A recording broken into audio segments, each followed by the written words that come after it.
Hi, church family. How's your journey of faith going this week?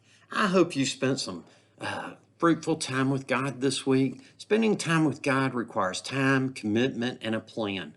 Unfortunately, the busyness of our days oftentimes leaves us with little time for God. At our house, my wife has to deal with crossing two train tracks in order to get to work. And it feels like if she doesn't leave at just the right time, it can be a disastrous morning because she'll get caught at one or the other, or sometimes even both of the different crossings where there's trains on her path to work. And so, there's a rush in the morning to get out and to get on her way.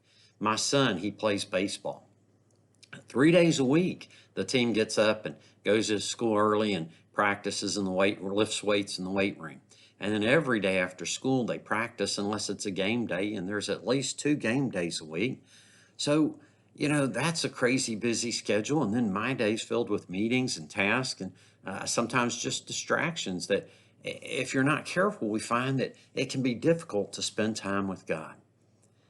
I know life can get crazy, but the Bible encourages us to work, and so it's not like we're supposed to just sit around and do nothing. In Colossians 3:23, Paul said, "Work at everything you do with all your heart. Work as if you were working for the Lord and not for human masters." I remember when my parents were retired. I told them one time, I said, "I think you spend more time doing things and working now than you did when you had a full-time job." And so I know that people can get busy and the task of the day can take a lot of time. But I don't think sitting around doing nothing is what God intended for us. The psalmist had some words for us, and I think they could be very helpful words. Listen as I read Psalms chapter 46. There's some good words here for us. Listen. God is our place of safety. He gives us strength. He is always there to help us in times of trouble. The earth may fall apart, the mountains may fall into the middle of the sea, but we will not be afraid. The waters of the sea may roar and foam. The mountains may shake when the waters rise, but we will not be afraid. God's blessings are like a river. They fill the city of God with joy. That city is the holy place where the Most High God lives. Because God is there, the city will not fall. God will help at the beginning of the day. Nations are in disorder. Kingdoms fall. God speaks, and the people of the earth melt in fear. The Lord who rules over all is with us. The God of Jacob is like a fort to us. Come and see what the Lord has done. See the places he has destroyed on the earth. He makes war stop from the end of the earth, from one end of the earth to the other. He breaks every bow. He snaps every spear. He burns every shield with fire. He says, "Be still and know that I am God.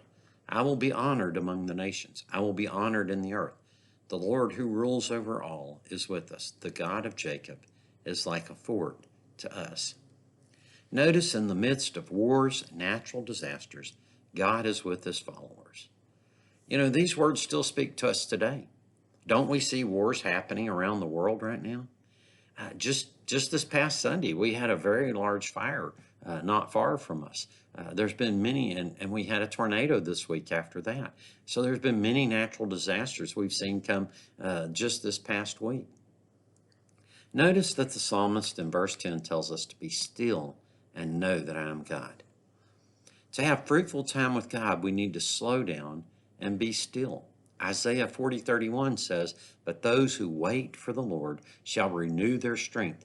They shall mount up with wings like eagles. They shall run and not be weary. They shall walk and not faint."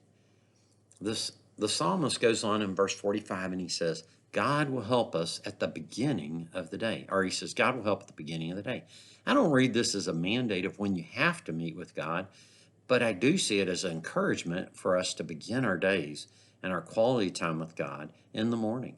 Oftentimes, I find that if I don't start my day with God, the next thing I know, the busyness of the day swoops in and kind of takes over and just kind of becomes a distraction. And if I'm not careful, I can find myself at the end of the day realizing that I never took time to spend good quality time with God.